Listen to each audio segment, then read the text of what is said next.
Hello and welcome to the big. Oh, hang on. I don't know why that started.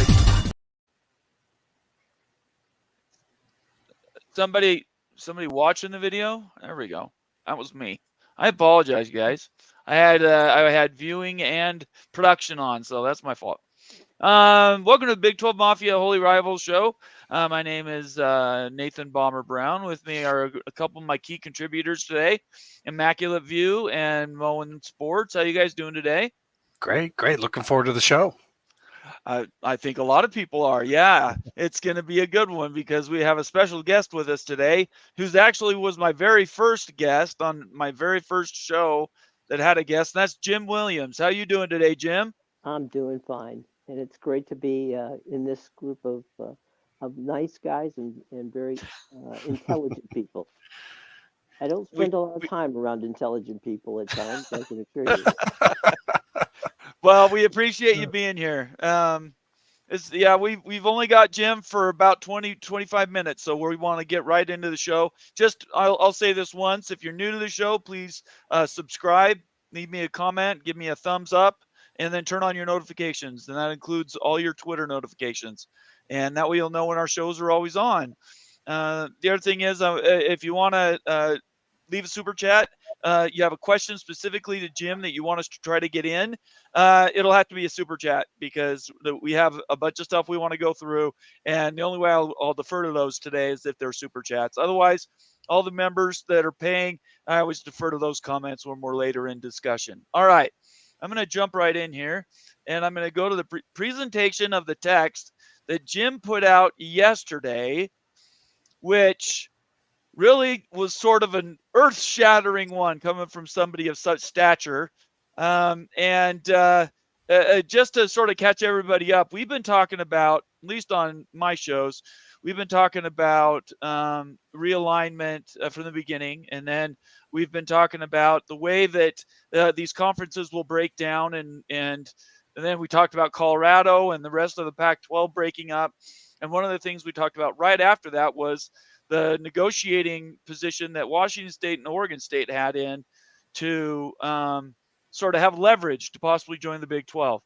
Well, on the other side of the country, there's this other conference that's also sort of in turmoil. That's the ACC, and everybody knows that they brought in Stanford and Cal and let SMU write a check to join the conference.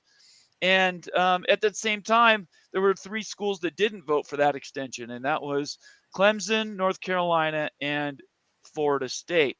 So with us right now is this tweet that Jim put out about a maybe reconstituted, a little bit more fortified ACC. Jim, do you want to kind of walk us through what this tweet meant and kind of Sure, what you were going for with it?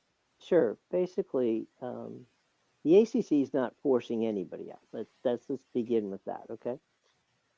But what they are doing, and they're being very proactive about it, is they're running through a number of scenarios of what would, what if some of their schools were allowed to leave, what would they do?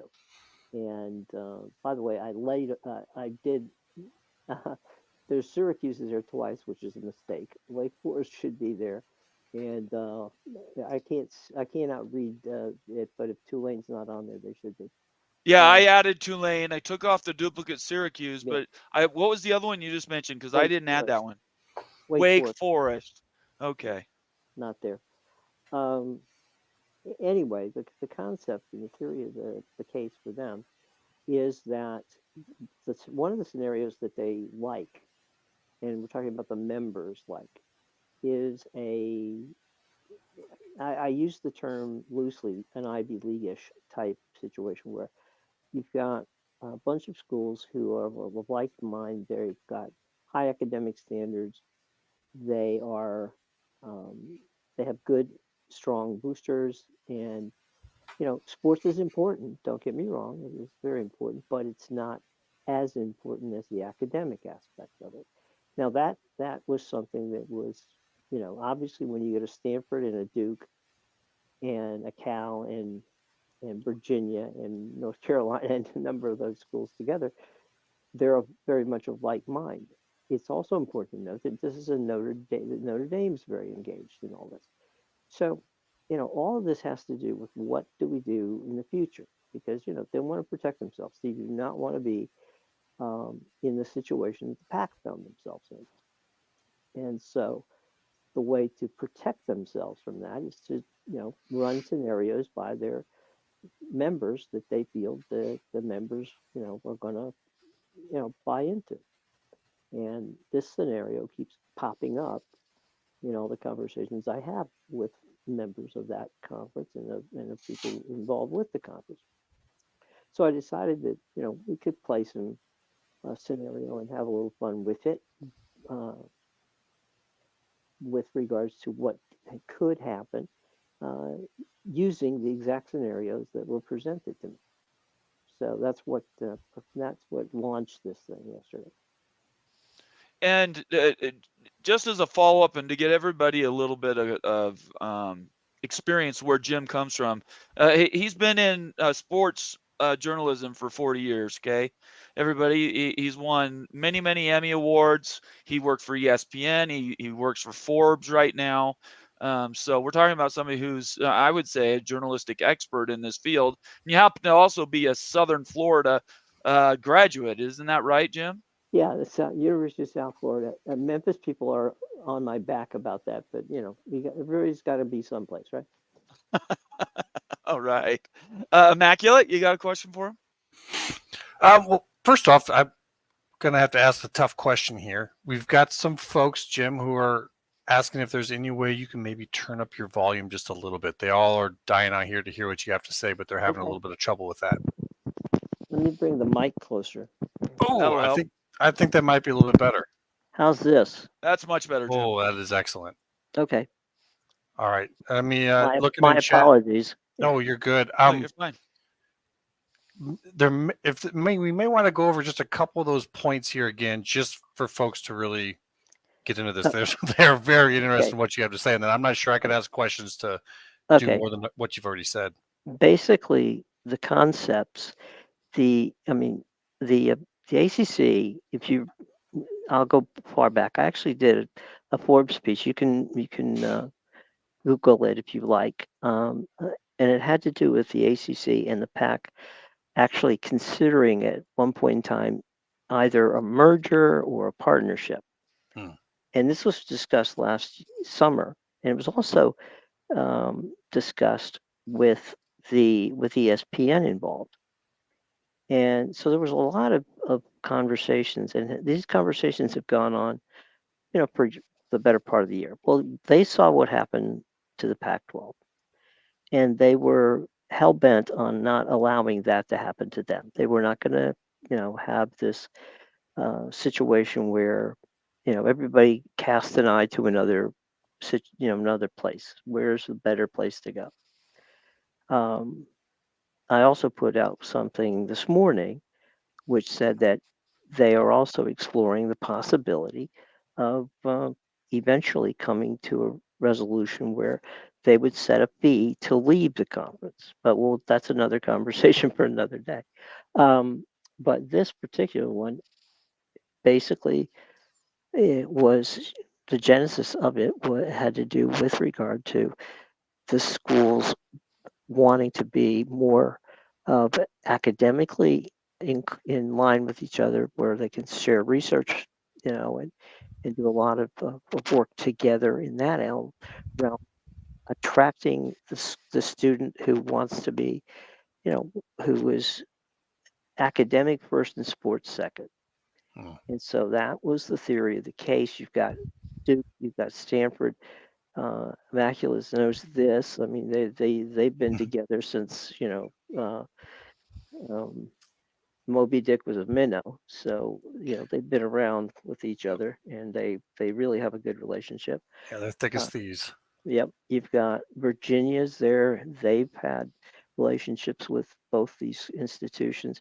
Notre Dame is involved, so this is, I think, in conversations with everyone, the way the league will go eventually.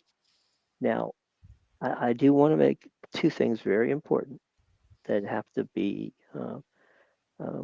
brought out. One, nobody at the big at the ACC is pushing anybody out the door. Okay, that is not the way this works.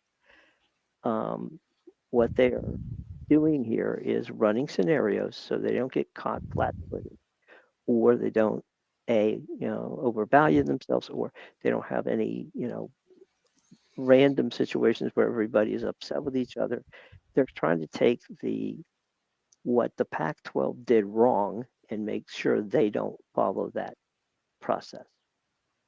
And so that's where they are. So we got a question here from R Webb, who's one of our paid members, Jim. He says, why would he not have Rice in the mix? Rice actually would be in the mix. Okay. Okay. I didn't have them there yet because if you see there, there was UConn on there. Yes. Okay. UConn is there until they're not, as the old saying goes. Right. UConn is there.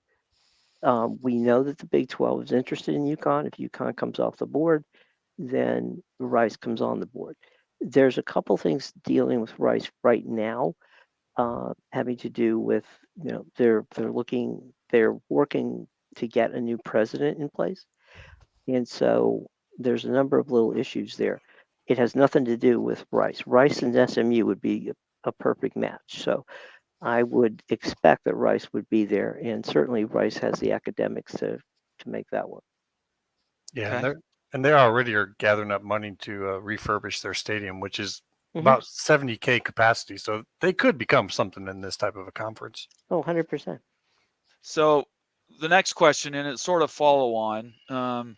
When we've talked about these two still outstanding issues, there's what's going to happen with the three schools that may want to leave the ACC, and then of course on the other side of the country we have the Pac-12, now Pac-2, the lawsuit, the mediation they're talking about doing. And I believe in a follow-on tweet yesterday, you put, and we've talked about this on our show several times, about them possibly being in the mix to fortify the western part of the country for the ACC. We have a lot of people here from Washington State and Oregon State that are interested to know how likely do you think that happens? And I don't think anybody questions the fact that the legal stuff has to be sorted out first before we can even guess where they're going to end up.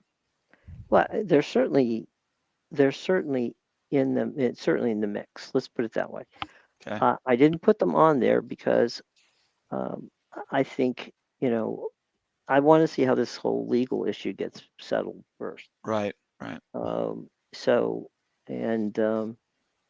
Immaculate and I were going back and forth yesterday, and I don't know if it was in DMs or online, but we were talking about the fact that we both think that the situation, and I won't speak for you. If I'm wrong on this, let me know. Okay, But you're good. the deal with Gonzaga is really a Trojan horse for Right. for the Big Right. 12, because they're looking up there to find out what Washington State and Oregon State are doing. They deserve to end up in a major conference, because if all you have to do is look at the top 25 in college football and take a look at where they are. They're doing phenomenal. And there's no reason to think that they won't continue to do so. They're fine institutions. So I do believe that they're going to end up either in the Big 12 or the ACC once this is all said and done, once the dust settles. Very fair. Moen, do you have a question for Jim? Yeah, Jim. I saw you have North Carolina State on this list and not Virginia Tech. If you were building a more academic conference, Virginia Tech does much more in research dollars than North Carolina State does. Oh, And 100%. So why would you put North Carolina, and also North Carolina State would obviously be very desirable to either the Big Ten or the SEC, whoever misses out on North Carolina. So why would you include them on the list and not Virginia Tech? Is there a rationale for that? The person that I spoke to at Virginia Tech was said that they're on the fence on what they want to do. In other words, there's a strong push from those who have remember how good Frank Beamer coached the team back in the day. Right. They were very Uh, good. and they liked the fact that that was it. But to your point, they built a phenomenal campus in Northern Virginia. No, with the idea that you know, Q2, which is the Eastern um, headquarters for Amazon, was going to use a lot of their work. I mean, they're a phenomenal university when it comes to academics, and specifically in engineering and computer engineering. So there's no question about that. I only left them off not because they don't academically make it, just because I was led to believe that they may be more interested in being involved in sports. So for the time being, I just let them off. That doesn't mean that. And look, there's people on here that could be on here that aren't on here Right. that I would be more than happy to say yes, you're right, 100%. And with regard to what you said about NC State versus versus Virginia Tech, I would say either one of them would be great to stay, or they both would, or I could see where, under the right circumstances, they would both leave. Immaculate. Yeah. Couple things real quick. First off, you mentioned something about research sharing. Have you heard anything at all about them talking about formalizing anything for this new setup? Maybe in like a BTAA or a connection to the IPLC or something like that? Well, I know that there's been conversations, stunning, between Duke and Yeah, Stanford. right. Virginia and Stanford's had conversations. Cal's had conversations with the members. I mean, this was when they were involved early before the votes were going. I mean, the one thing the two institutions have to bargain with is their ability to get some of these schools even research dollars, and also get them into some research projects that they literally control. And would you say that this list here is kind of malleable in terms of like discussions you've had, what have you done that because a lot of people are looking at a lot of different schools to be part of this possibly, and just for them to think that this isn't something that's set in stone, but this is just kind of the way they're looking forward, and however things go, it could change. I would say this is firmly planted in silly putty. Yeah. I like that. That's good. Let's run through a few questions from some of our watchers. Sergeant Pickles, one of our paying members, he says Ivy League split from FBS a long time ago because they said athletics couldn't compromise their academics. What you're proposing here would basically be the same. Would you agree with that, Jim? Well, to an extent. I use the term Ivy League because of the fact that it's they would value academics over sports. There's the Ivies made it's I don't know, it's kind of like apples to oranges in that regard. But if you go to an Ivy League school or go to an Ivy League sporting event, believe me, they have it's a great time to go. I mean, I've been to many, and they're wonderful, wonderful events. But it's just a different vibe. And so I think what I'm saying here is these are state schools who are used to participating in sports, and used to giving scholarships and having all that involvement. That was totally not what was going on with the Ivies. So I think this group could survive quite well, and still be very competitive. Right. Okay. Another question from Sergeant Pickles. I'm just doing these in order, everybody. Okay. So that's not for By you, the Jim. way- I'm letting everybody watching. By the way, I know I think I follow Sergeant Pickles. he's a fantastic guy. He is He's active. a UW guy. He's been a friend of the show from the beginning. He was one of my first subscribers, Jim. So I'm Well, there you go. pretty loyal to those guys. I love his stadium. out there. And also, by the way, Michael Pennick is from where I grew up in Tampa. So Oh, is he? yeah, Oh, I didn't know that. it's a Tampa based guy. He also asks, and this is pretty much for a question everybody's been asking. We've been proposing from the very beginning that nothing happens with the ACC before the Washington State OSU stuff gets sorted out. Do you believe that's the case, or do you think it's still possible something could happen with the ACC first? You mean with we're talking now about Washington State and Oregon State? And the settlement, yeah, of the Pac-12. No, I don't think they're gonna. I don't think any conference is gonna engage. Even the Mountain West isn't Right. engaging at this point. There's way too much exposure from a legal standpoint Right. to get involved in this, and so I think that they're going to let the dust settle there for a little while before they go into it, and I think that really, if there's something that's going to speed this thing along, Right. that might be one of the things. Is that that if you're going to the Big Ten or if you're going to the Big 12 or wherever you're going from this from the Pac-12, this is not something you want to bring along with you. Right. I 100% agree. We got a few more minutes here with Jim. If you're new to the show, please subscribe, become a frequent viewer of our programs. We have a pretty good show here, and we have guests like Jim on quite often.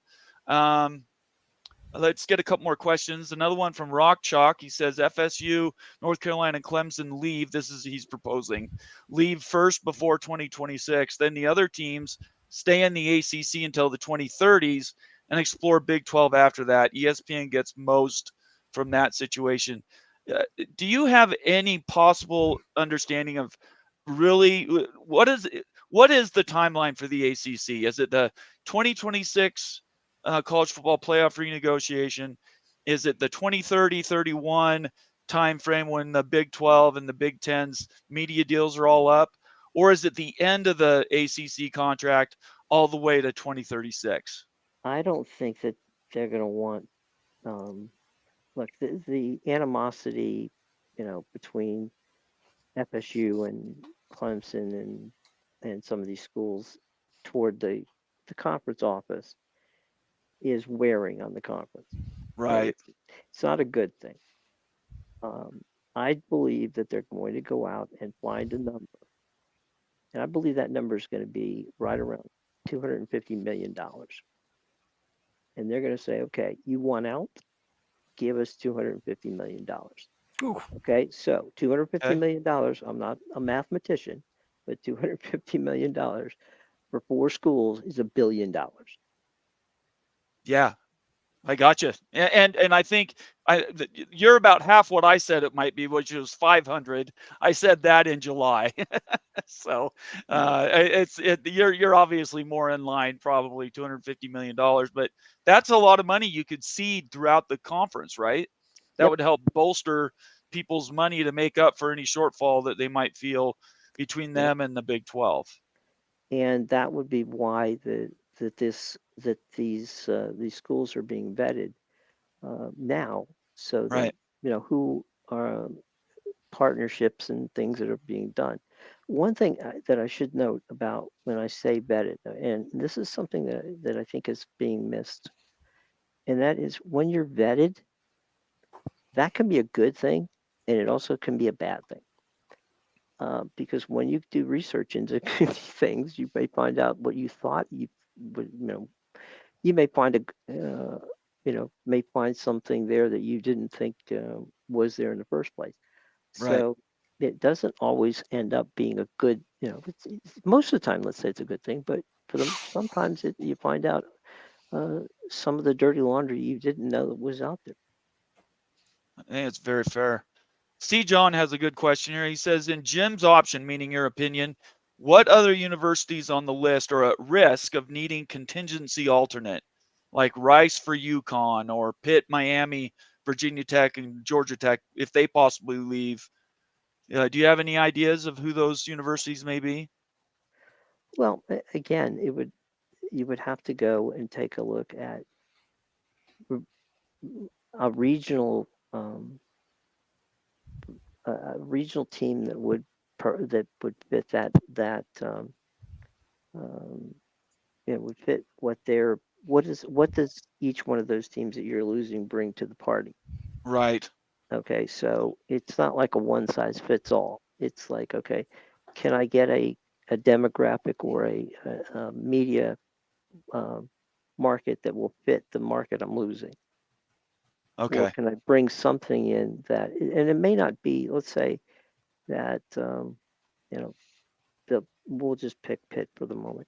Let's say that Pitt decides to go and you need somebody to take Pitt's place. It doesn't necessarily mean that it's going that place has to be in Pennsylvania or Ohio or in that region out there. It simply means you have to go and find something. And if anybody knows that, the West Virginia people know that better than anyone. That you Right. that sometimes backfilling doesn't mean down the street from you.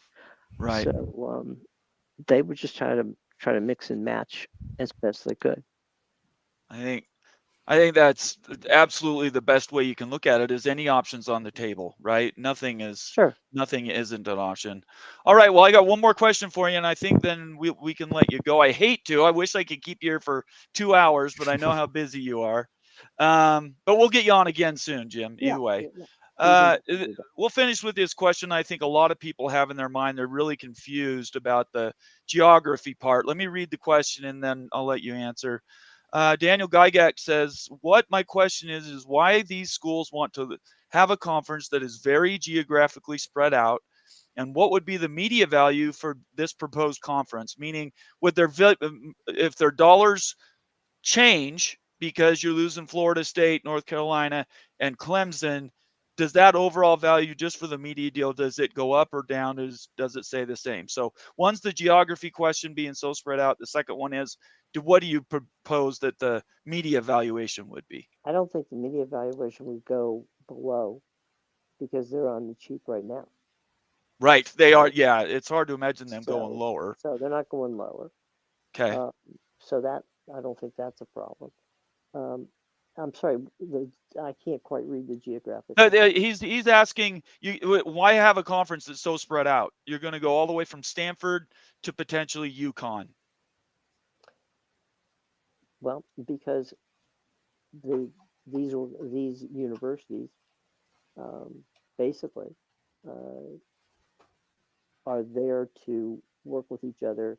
As I said before, this is an academic and research situation. That would be their number one goal with sports. And second, I don't think that it's spread out. I mean, look at how much more spread out could the Big 12 be? Right. It's true. How much Yeah. more spread out? My God, how much more spread out could the Big 10 be? Right. So I don't think that that's necessary. You know, that being spread out from a geographic standpoint is as important as who who's in the conference. Well, and with modern day conveniences like we have now charter flights, right? You can go from airport to airport. You can fly into a Provo. You can fly into a Lawrence, Kansas. You can do those things direct. You don't have these long bus rides any longer. Doesn't that minimize some of the travel constraints that we used to have, Well, say, even 10 years ago?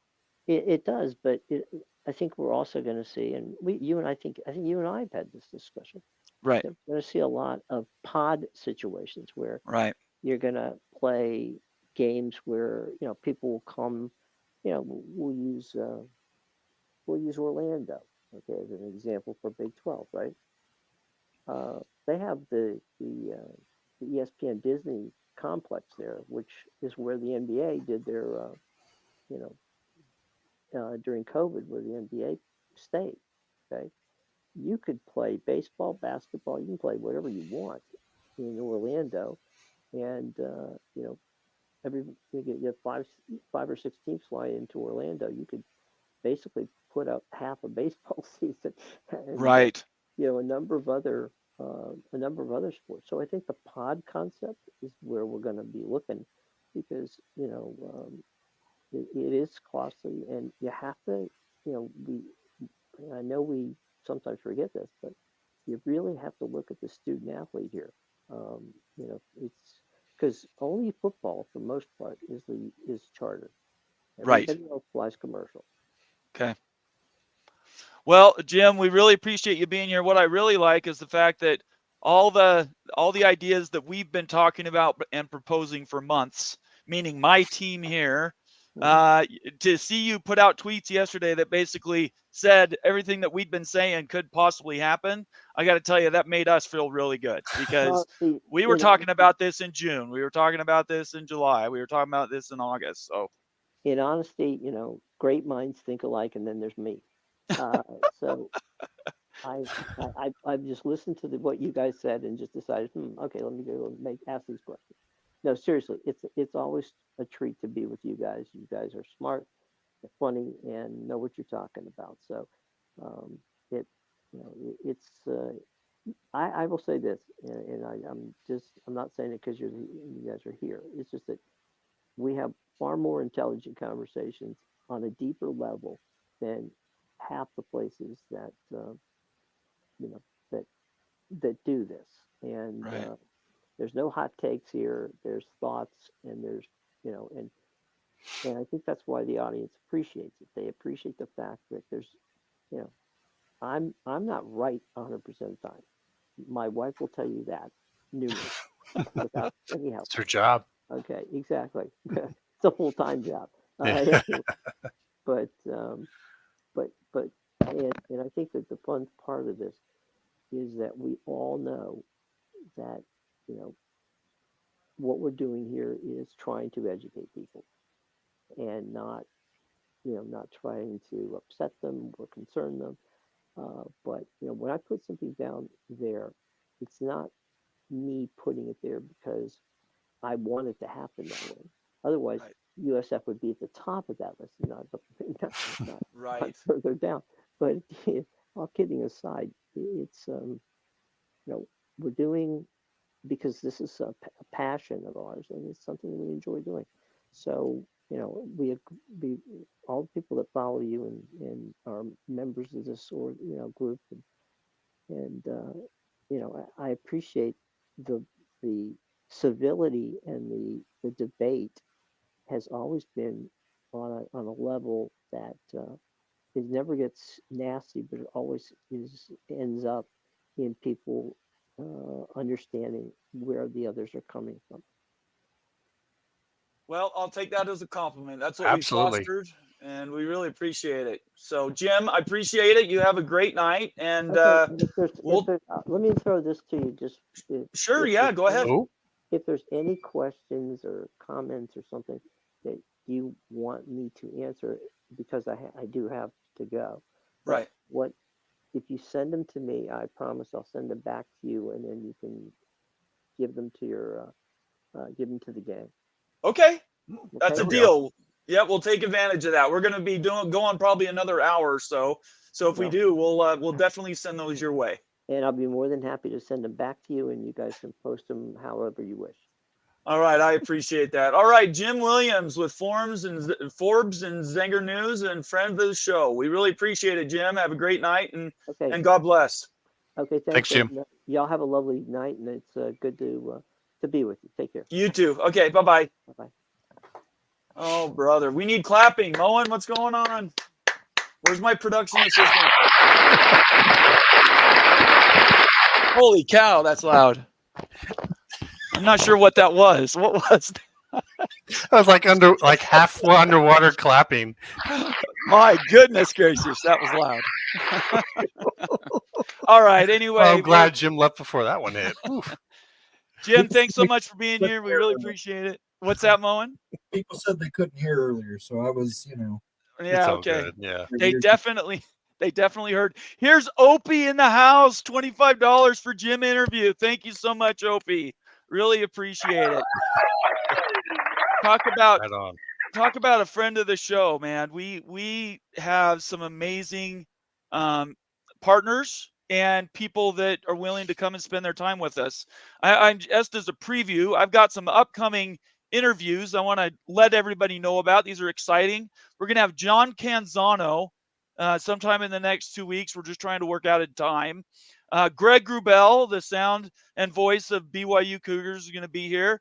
And then Bob Thompson will be coming back soon once we get a little bit more settled with this ACC and Pac-2 negotiation stuff. So if you're new to the show and you don't know that we do big interviews and you think we're just talking heads, you're going to have your eyes opened up very quickly, because we're not about us. We're trying to ask questions for you guys and trying to be as introspective and exploring as we can. And we do not do gotchas. So that's not what we do. Thanks again, Opie. Man, you're a stud. We appreciate it. And I'm going to just do some shout outs here at the beginning of the show, since we didn't really have time to get that at the start. Let's get some people here that were here right at the beginning. And I'm going to take it just a minute or two and run through all these names, because we've had some amazing people in tonight. Holy cow, how many comments do we got? Maybe I can't even get to the top. All right, Summit Hawk and BR is here. They're both paying members. And then Summit Hawk again. Nathan Campbell was here early. Cougar Tracks, good to see you, Cougar Tracks. Eugene's a new member of the channel. Thanks for being here, Eugene. You've been a valuable asset to the show since you started watching. Let's see here. Sergeant Pickles is here. I saw Rebecca pop in a little bit ago. Patrick Viegel, I have a question that he had. I just didn't have time to get to, but I wanted to bring it up right now. Patrick says college football realignment is not about what teams deserve to be in a P4 conference. I'm going to let you answer that, Mo, and tell everybody what the difference is and why that's so important. Well, Oregon State and Washington State, until something happens with them, nobody can do anything in the college football playoff. So if you want to consider that deserving to be in, that's kind of deserving to be in when you can hold up the business of everybody else. And Yeah. And then quickly explain to everybody why schools like Vanderbilt, Purdue, Indiana, Illinois deserve to be where they're at, so we can quit having this argument about let's kick them out and then only have this many schools to play. And just tell everybody how much you're not going to have a conference full of winners, people. Somebody has to lose games every game. And you know, these schools also are schools. They're not professional teams. Right. So you might say, well, Purdue doesn't bring anything to the Big Ten. Purdue brings millions, hundreds of millions of research dollars in engineering to the Big Ten. Indiana, which is a terrible football team, their university is one of the biggest medical researchers in leukemia treatments. These schools all bring something to the conferences they're in. And I know it's hard for people to understand the Big Ten mentality on this. We're not kicking out members from the Big Ten. If you're Big Ten, you're Big Ten for life. Yep. You have to choose to leave. And the last one that did that was the University of Chicago in, I want to say, 1936 or 37. Wow. Long enough that you don't have to be exact. Exactly. Right. It was a long, long time ago when somebody left the Big Ten. So, okay. And, so you want to add anything to that, Mac? Yeah. Sorry. Let me just finish. No. Keep going. You're go ahead. I thought you were done, Mo, and I'm sorry. Yeah, and I mean and I understand what people on the outside looking in, but there is a certain brotherhood within the Big Ten, even for Maryland and Rutgers. Like anybody else, like we can shit talk Rutgers all we want, but nobody else better do it. Right. It's a situation like that. Like, yeah, that's we can run him down. He's our little brother, but don't you run him down or there's going to be a problem. So there is a lot of camaraderie and brotherhood within the Big Ten, even among rivals. Immaculate, you want to say anything to that? Yeah, that's basically the Big Ten. Folks kind of get stuck on the athletic side of it because that's what most people are paying attention to. But that's really not what all the Big Ten is. When you look at the Big Ten Academic Alliance, they're all very interconnected in terms of their research. They share their libraries for that. So much of their research that they have done is attributed to them has some work done for it actually by other schools.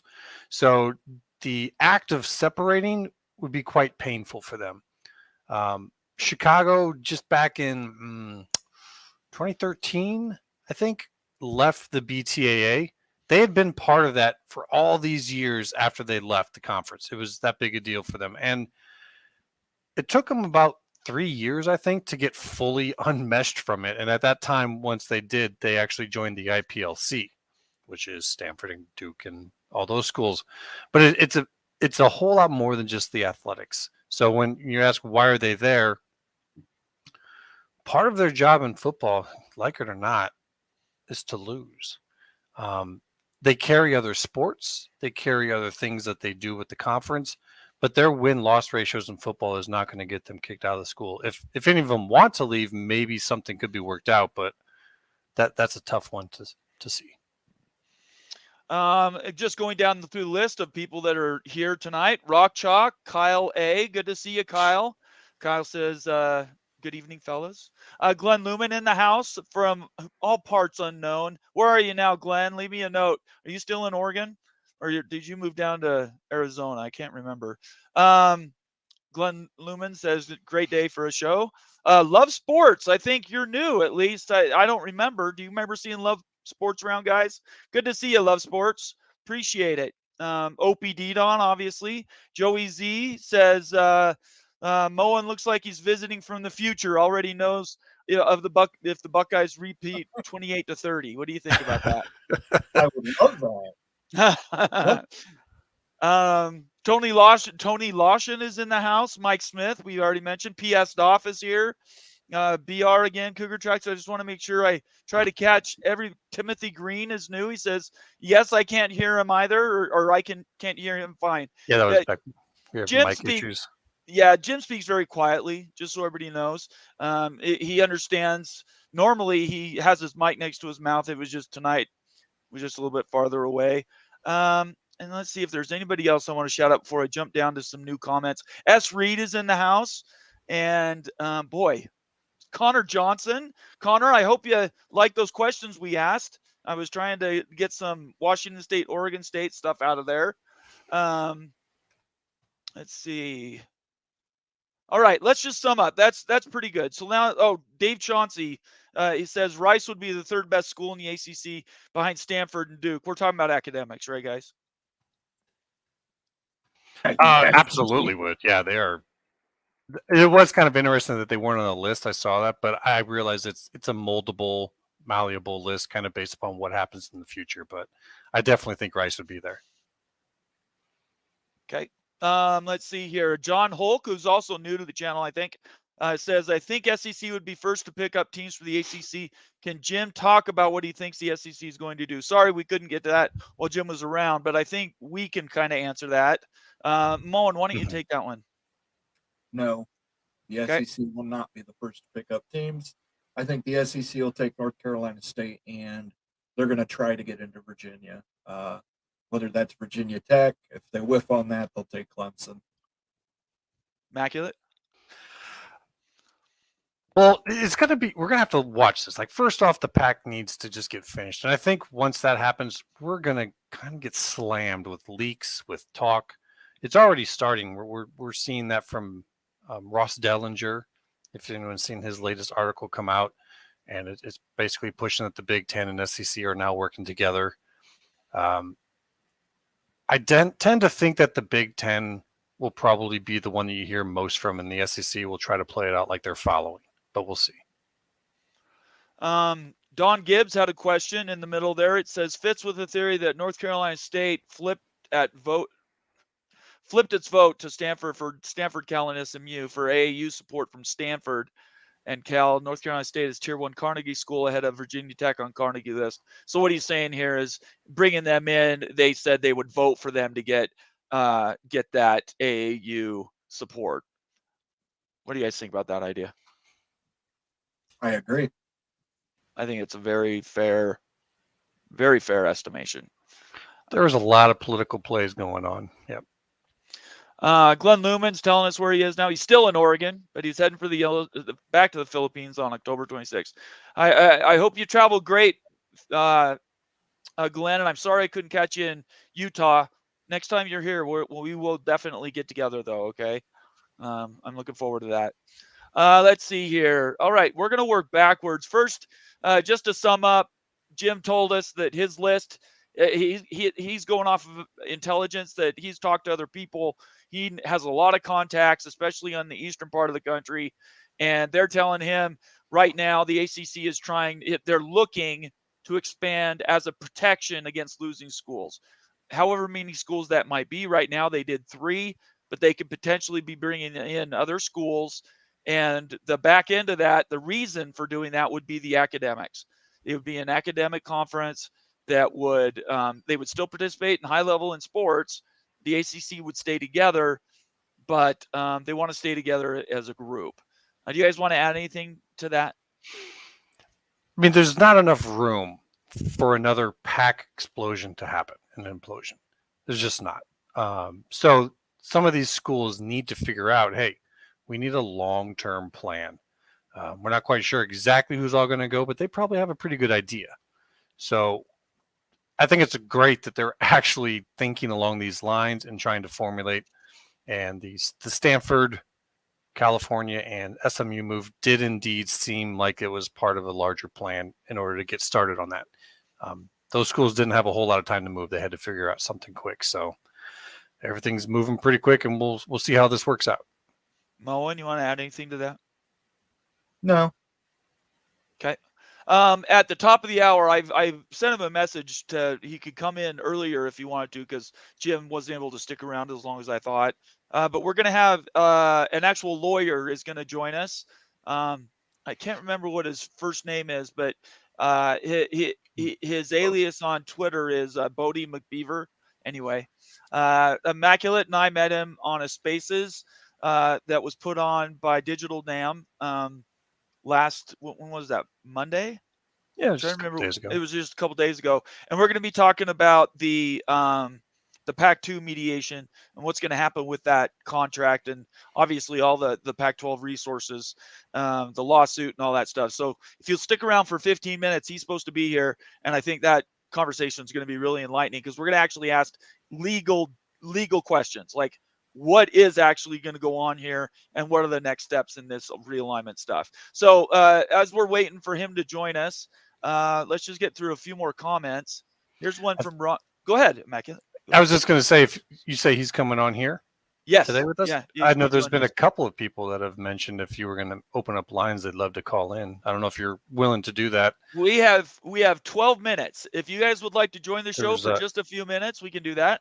Joe's, if I say this last name right, Jose was asking earlier. I just posted the link. If you want to join the show for a few minutes, just click on that link, follow the commands, and join us. I'm happy to take on a couple questions. It's a good time to do it. In the meantime, our web says, guys, watch your Mark Gonzaga and the Big East contract to expire in 2025. Not say, just saying. So I thought it was very interesting that Jim said that was a bit of a, what did he call it? What were the exact words? The Gonzaga thing is a bit of a. Well, he said Trojan horse. I wouldn't agree with that terminology, but I think what he's trying to say is that it's not. No, I know what you're saying. It's not actually about Gonzaga. They're just right, without saying that they're looking at OSU and WSU because they're in the middle of a lawsuit. Right. Yeah. Totally agree. Cleveland Rocks, who's also a paying member. Good to see you, Cleveland. He says, watching you live at the Atlanta airport. Truly enjoy listening to all of you. Great takes. Thank you so much, Cleveland. You've been a valued member of the family. We really, really appreciate it. I put the link in there. If you guys want to join us for a few minutes, come ask a question, just click on the link. We basically got 10 minutes here that we could fill, but I want to answer questions if we can. Let's see. John Hawk says he doesn't have a conference, just a football fan. We're all football fans, I think. Let's see here. If there's any others. Here's another one. Why do I think, maybe he says, why do you think SEC will pick first? Why do I think SEC will pick first? Because I don't see the ESPN will allow big brands to get away from them, and from this period of a realignment and previous ones, TV Network have a lot to say about it. So let's just put that down. That's a fight between ESPN and Fox. Fox, NBC, CBS, the whole conglomerate versus ESPN. What do you guys want to say why Fox and the Big Ten get to eat first? Moen might be able to touch on that. Moen, do you want to? They're going to make him an I'm offer. going to he make can't him an offer refuse. he can't refuse. Say that one more time. ESPN can't. Hold on. I'm going to make him an offer he can't refuse. There we go. ESPN can't just assign ACC teams. It's called market allocation. It's an antitrust violation. Those teams have to come to the open market first. The Big Ten is going to be able to pay them more and offer them more of an incentive to join the Big Ten conference. Okay. You think they're going to offer money, more money? I think they're going to offer to pay out some of the similar to what they did with Maryland, where they're going to get advanced loans that are going to be 0% loans. Okay. To get out of the ACC. Right. Get out of the ACC. That'll likely never be paid back. Nathan Campbell says, Bomber, other than research, what does Nebraska bring to the Big Ten? Big Ten boys, answer that. Well, the intention was for them to help try to balance out the conference. Unfortunately, they ran into some internal issues there after they joined, but they were supposed to be there to bring a major football brand to the West. At the time when they joined, they were part of AAU, although Michigan and Wisconsin knew very well that that wasn't going to last. But that was supposed to be it. We had Penn State join, and then for a long time, we were working with an odd number of schools for our scheduling. So Nebraska coming in helped even that out. And so for the schedulers of the conference, that also helped alleviate a headache. I'm just sending Bodie another message. Okay. Yeah, Nebraska, obviously, they're cautionary tales. Let's talk about the schools that have moved that haven't done so well. I mean, there's a few, right? There's a few. But Missouri hasn't won an SEC East. No. Or sorry, West. You've had they never really won the Big 8 all that much either, though, or right. the Big 12. I do believe that the transfer portal and the NIL will become evening grounds for some of these schools that, stepped into new situations and had a little bit harder time getting into it. Joe Z, who's one of our viewers. Good to see you, Joe. Do you have a question or a comment? Gentlemen, thank you so much for allowing me on your show. Fantastic. Yeah, go ahead. What you got for us, buddy? Just been wondering with the Pac-2, as far as any Midwest team mergers, as far as schools having any incentive to go to a Pac-2 that doesn't have a media deal currently, would CBS continue their estimated, I don't know what it's about, 5-6 million per year per school? Like, what incentive would any Midwest school have into going to the Pac-2 who has no media deal, or would CBS currently just carry on over and incorporate Oregon State and Wazoo and with that same deal? So you're talking about like the Mountain West? Correct. If there was some type of merger where they were to go into the Pac-2, the Pac-2 doesn't have any current media deal. So would CBS extend that current media deal, or would they have to rewrite it from scratch? Hey, one thing real quick. Joe, could you mute the volume on YouTube where you're watching us? Not that one. He's fine. It'll work. Go ahead, Immaculate. All right, I was just saying because we were getting the echo effect. As far as renegotiation for the Mountain West contract, what they're talking about doing is doing a reverse merger, so they keep the Pac-12 assets, right? They keep the name, but they bring the media deal over from Fox and CBS.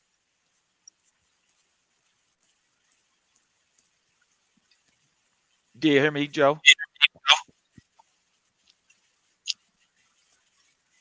I think we're getting technical difficulties. So yeah, so the Midwest schools would essentially retain what they're making now through 26 when their media deal is then up. It's sounding like the CFP voting members, including Sankey, have no interest whatsoever in allowing them to retain their autonomous status. I'm not sure if the Mountain West schools are hoping for a long shot that they might retain that, and that maybe was the reason, but it doesn't seem that there's really any traction being gained there on their part. Mute your mic for a second, Joe. There you go. Perfect. The problem with that is that you're talking about adding an additional 10 schools to a power conference. Already we're over like 67, I think. You add SMU. And so it's the number is really, really high. So the chance that they reconstitute the Pac-12 and keep the autonomous or the power ranking past 2026 is going to be pretty small.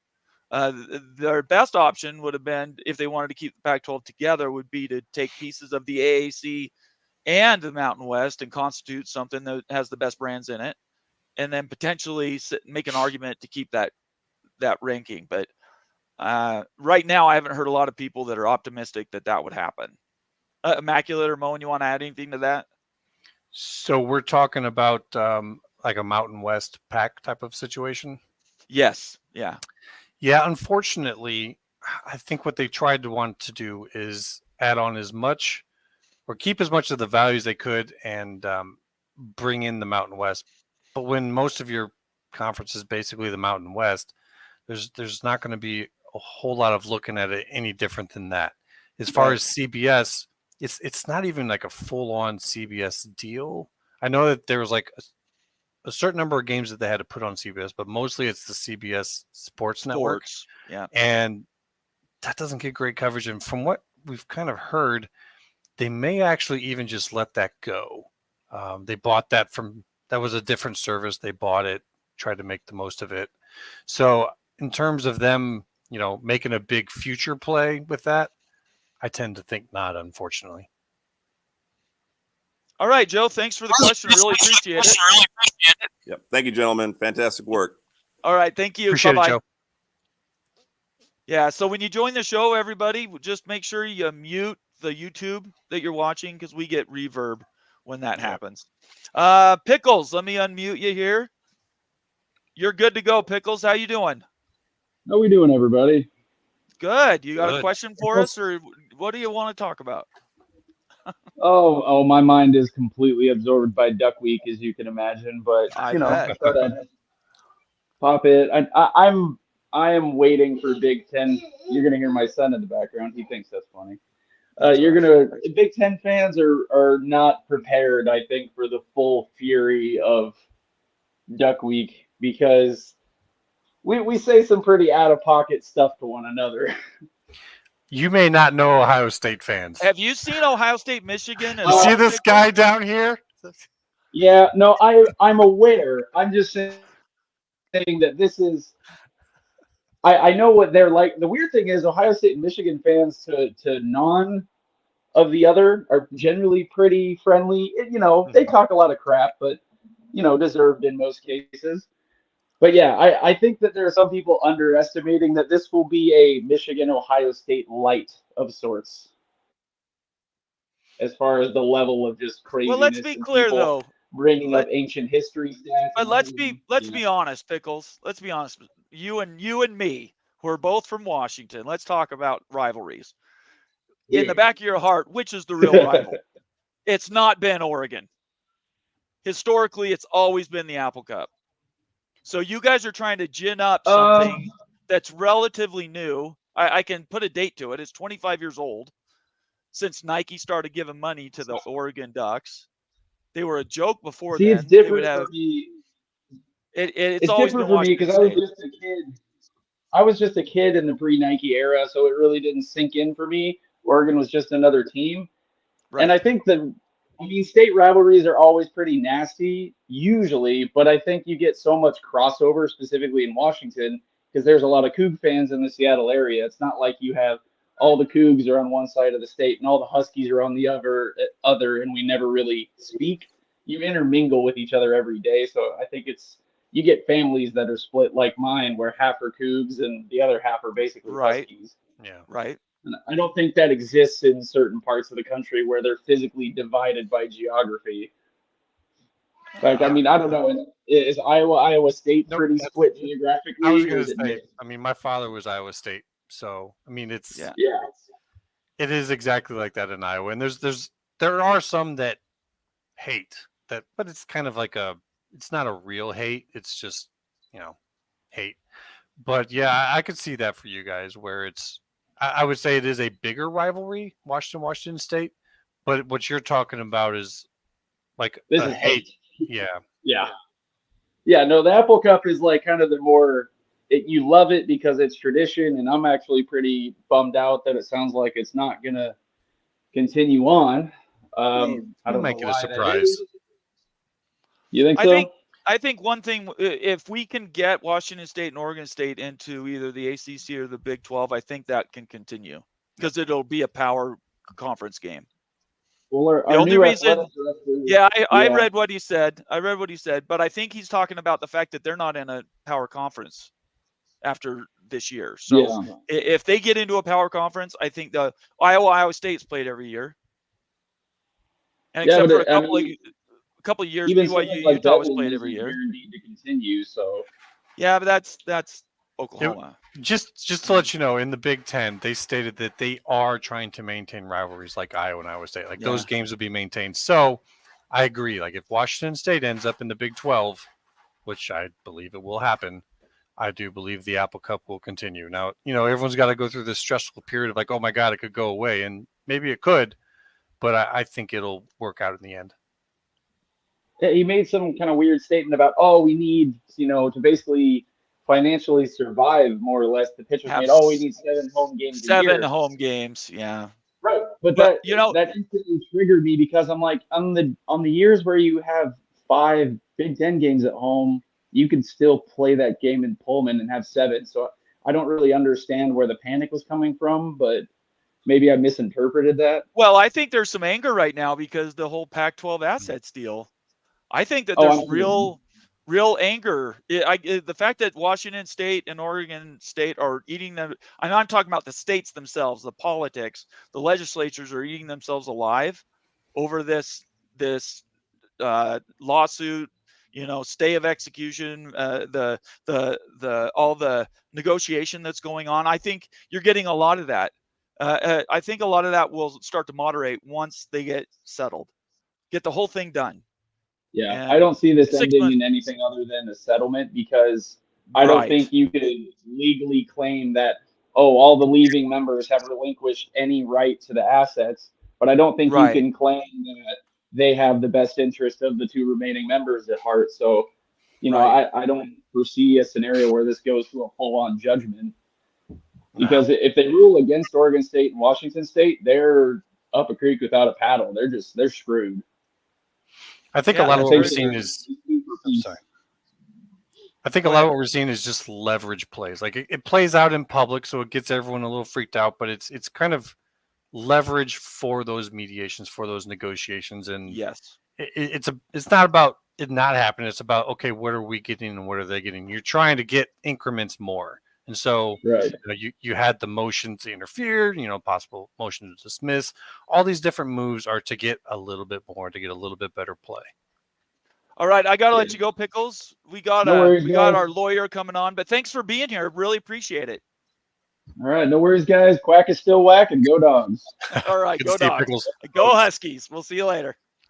All right, Bodie, you need to connect again, man. I just didn't have a chance to bring you up. Ryan, if you want to stay in the background, you're welcome to, but I gotta bring in Bodie. He's our guest, just so you know. I got Ryan Thomas also on the horn, but Ryan, I can't bring you in right now because we had this scheduled up, but we might have time at the end of the show if you want to stick around. Bodie, how are you doing? I'm doing well. Sorry, they don't teach you how to use phones or electronics in law school. So that's so you're like the rest of us then in that regard.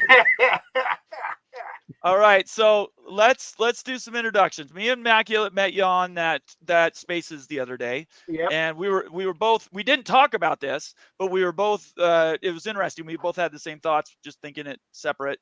That you were really good at explaining what's going on with his negotiated settlements and the lawsuit and the motions to stay and all this other stuff. So we thought you'd be a good person to bring on and discuss that. So first, you want to introduce yourself to everybody, and then we can sort of jump right in.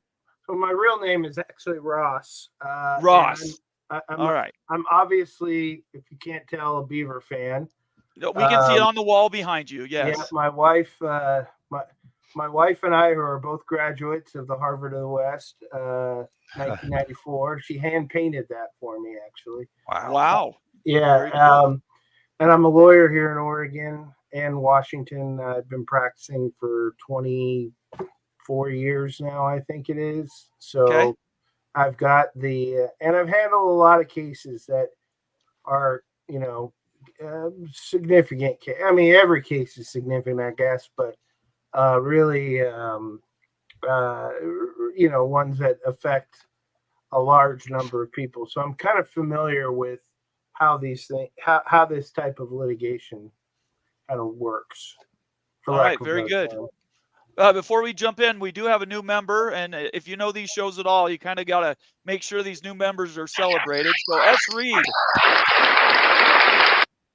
It's still loud. That's all right. Thank you, S. Reed. You've been around for a long time. We really appreciate you being part of the family, and I just appreciate you being here. Thank you very much for signing up as a member, and I'm looking forward to having you be around a long time and asking your questions. I'm just going to leave his name up there for a minute so everybody recognizes who he is. Okay, so this is the question that I had once you were talking. You gave a good explanation. Right now, where is the lawsuit? Where are we with Washington's sort of countersuit? And just catch everybody up to where all of that is going right now. So in Whitman County, OSU and Wazoo filed suit back in September. We've got the temporary restraining order basically saying the conference can't do anything unless everybody agrees. Right. And so they then set up what they call a briefing schedule, where there's a date where the Oregon State and Washington State had to file their memos or briefs, legal briefs outlining their legal arguments. The Pac-12 and Kliavkoff had to file their briefs or memos. And there was also a deadline for a day for any parties that wanted to intervene to let them intervene. And that was, I believe, Monday. Okay. And so the University of Washington filed a memorandum, or excuse me, a motion to intervene. The Pac-12 filed a motion to dismiss the case on Tuesday, yesterday, and the other, I guess, 9 schools, what I call the traitor schools, they filed an amicus, friend of the court, an amicus brief in support of the Pac-12's motion to dismiss, and in support of allowing the University of Washington to intervene. And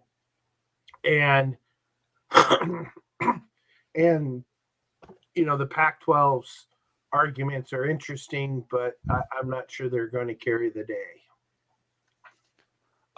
Immaculate Ramon, you have a question? I have 2 questions, actually.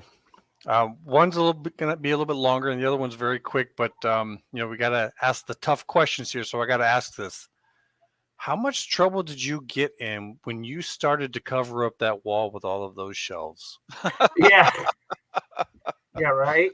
Married men want to know. This right here is you got in trouble. Yeah, that's right. This is a picture of our first national championship in baseball in 2006. Of course, I've got my Christmas decoration up already. Nice. Yeah, right. Well done. Well, my other one is, I tried to go into this online. There's some lawyers who are chiming in, and I got a little brief reaction, but I thought I'd ask you. Now, I know you're going to have a little bit of a bias in this, but I think you can still probably take a good look at this. With those briefs coming in by all 9 schools to support Washington in their motion, does it at all have any play legally? Not just in our perception, but legally, Oh, that they are with that kind of saying that they're not represented by the PAC either, or anything legally that can be said by OSU, WSU that this shows that their interest is not actually in the PAC.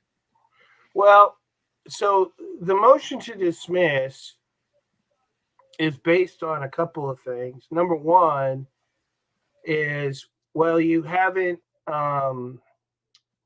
joined the other 9 schools, 7 of which are public institutions, and you don't have, and the state court doesn't have jurisdiction over other state institutions. I'm not sure I agree with that necessarily, because what we're talking about here is a voluntary, like they said many times, a voluntary association to which the parties do not have to join, but they do so, again, voluntarily for a proprietary purpose, a business purpose. Not, this isn't, some charitable purpose, or what. This is a business for them. Mm-hmm.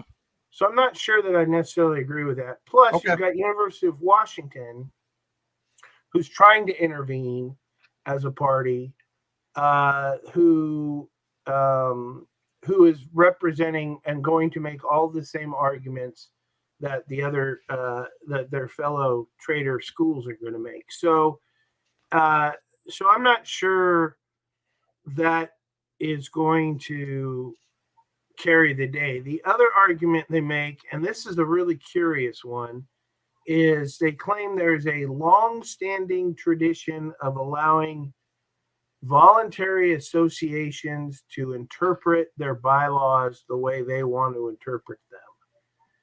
And so I actually read the briefs and everything today, and the cases they cited don't say what they say the cases say. In other words, in my view, they've misrepresented what most of the cases actually say. Do you think that's purposeful, or do you think that's purposeful, or do you think that's just a, that's lawyer mistake? It's got to be no, I think it's on purpose. It's got to be. Yeah, I mean, they can't.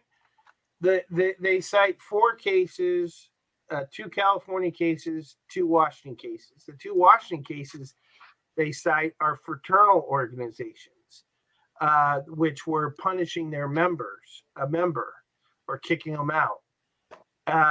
That's not the same thing we have here. There's Washington case law out there that says, no, if there's a dispute about interpreting the bylaws,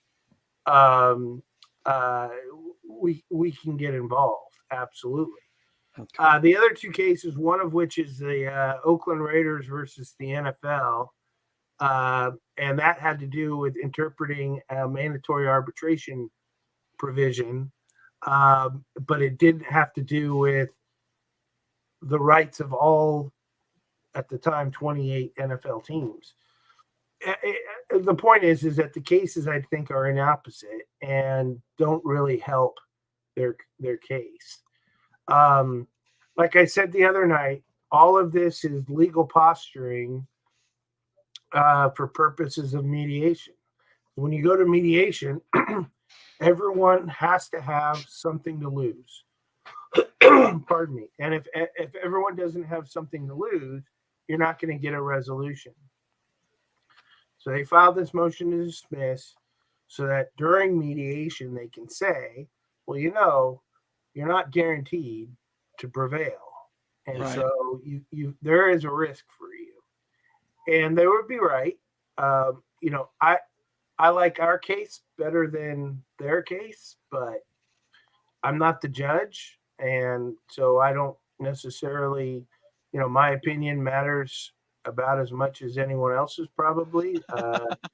But I certainly like Oregon State and Wazoo's case a lot better than theirs.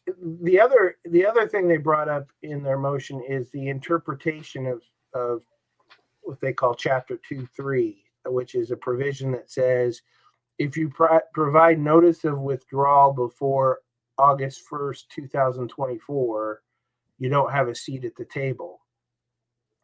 What they're arguing now is that means notice that you are withdrawing before August 1st, 2024. And as opposed I saw to, that too. I thought that was complete whack, by the way. Yeah. Because they did it's the very exact same interesting thing. because the biggest Yeah. problem they have is with how they treated USC, UCLA, That's right. and Colorado. That's right. When they said that when you told us you were going to be leaving after Exactly. August 1st, 2024, you lost your seat at the table. Exactly right.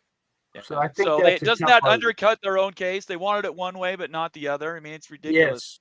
Yes. Yeah. But at the I same think it time, does. what's their jeopardy though? And Moen, I know you had a question too. Just really quick, what's their jeopardy if they lose this?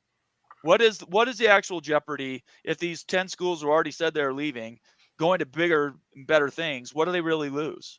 What they lose is the ability to vote on the board of directors. So essentially, Okay. you'd have a board of directors running the Pac-12 of just Oregon State and Washington State. They would still be members, Right, of Oregon State and Washington State, or excuse me, of the Pac-12. Pardon me. They just wouldn't have a vote. okay, And what the concern of the trader schools is that, well, then OSU and Wazoo are just going to gut the conference, right, which is a dumb argument, if you ask me, and for a couple of reasons. Number one, as members of the board of directors, they have an obligation under California law that because that's where the Pac-12 was organized. They have an obligation to act in good faith for the benefit of the members. okay, Okay. Number two, if they were to gut and destroy the Pac-12 or at least harm the other schools in some way, shape, or form, or just blatantly take everything for themselves, nobody else is going to want to be affiliated with them. That's what Bob Thompson said. Yeah. Yeah. And so that makes no sense, especially if what we're publicly saying is we want to, maintain and help the Pac-12. Why would we do something like that? So Yeah. Okay. those are, I think, pretty short-sighted arguments made by the schools that are leaving. Well, we are Okay. talking about Kirk Schultz, but no, just kidding. Moen, go ahead with your question. Yeah, Bodie. Have you ever argued any cases in front of that district court? No, I have. Oh, you mean in Whitman County? No. Okay. Any familiarity with some of their decisions in similar cases to this? I can't say no. No, this is not a common type of case that would appear in Whitman court, in Whitman County Court. It's a small town court. It would typically these types of cases would be in a county like Thurston County, which is where I believe Olympia is, or I live in Marion County, Oregon, and so cases involving the state are typically here, where the state capital is, Salem. So I'm going to go out on a limb and say that there probably aren't many cases like this that are argued in Whitman County. And then Moen, last night, didn't you say that you kind of thought that, yeah, there made some sense in those schools that haven't physically left since August, that they would? I think the trader schools, again, I bring it up intent and not action. They intend to leave the PAC conference. They have not left yet. There's a difference between leaving your wife and divorcing your wife. This is a What do you legal think? separation in my point of view. What do you think about that, Bodie? I don't know that I agree with that. I think, I understand there's a legal significance between the two, but practically speaking, there's no difference. And I think that's the way that the court's going to look at it. So this really gets into the weeds a little bit, but there's two types of cases, if you will. There are legal cases, which are based on statutes or constitutions or case law or whatever. And then there are what are called equitable cases, cases in equity. And what that suggests is exactly the term is exactly what those types of cases are. Basic fairness. Okay. Is this fair? Is what's going on fair? It asks the court to look at all of the circumstances and decide what's fair. And technically, we're in a court of equity. These are all equitable claims. Well, the breach of contract isn't, but the rest of the claims are equitable claims. And Oregon and Oregon State and Wazoo are basically coming to the court saying what they're doing. I mean, I'm oversimplifying it, but they're basically saying it's not fair. We want you to apply basic principles of common sense and fairness and equity and all that other garbage to rule in our favor, basically. And so the question, for instance, what does notice of withdrawal before August 1st, 2024 mean? Well, the court's going to look at prior conduct of the parties, what's a fair and equitable result for the Pac-12, what's fair and equitable to the departing schools, so on and so forth. And I think a court's going to look, and based on my experience dealing with judges around the state of Oregon and up the I-5 corridor in Washington, is the court's going to look at this and say, you know what, you guys provided notice. You told the world you're leaving. You're leaving. How can you legitimately claim that you have the best interests of the Pac-12 at heart when you've already got one foot out the door? You're just trying to get the car and the microwave and the big screen TV. No, you left. Go. Okay. Ryan, you had a question. And by the way, Ryan Thomas to the show. He's a friend of the show, and he knows some legal stuff. He definitely knows contracts. So, Ryan, did you have a question for Bodie? No, I mean, he's very helpful here. I mean, certainly, and the only thing I'd have to say is, I mean, this thing, it's basically going to be in the courts in the state of Washington. I mean, that's sort of where this is. I mean, I think, I don't know if Bodie agrees. I don't really see any diversity of jurisdiction here because my understanding is that unincorporated associations are considered residents in the states in which each of their members reside. So, I mean, I think the Pac-12 and then the University of Washington and Washington State. I mean, this thing is going to be is going to be in the courts in the state of Washington. And generally, my understanding is it's been a long. I don't litigate. I just deal with tax stuff. But I mean, I understand and Bodie can correct me here. But I mean, once a case is sort of decided in a state, state court in another state court's not going to hear a case that's, a similar case that's been already decided already. So That's correct, especially one that's already decided the rights of the respective parties. yeah. And what the the trader schools are basically saying is look, whatever ruling you have, Judge Libby, with respect to Oregon State, Washington State, and the Pac-12 is going to affect our rights too. Now, if I was Judge Libby, I'd say, well, then intervene. You can intervene. The only reason why you're not intervening is because you've decided, because you're playing games. Because that's really what they're doing. They're playing games. And so we don't want to submit to the jurisdiction of the court. Okay, fair enough.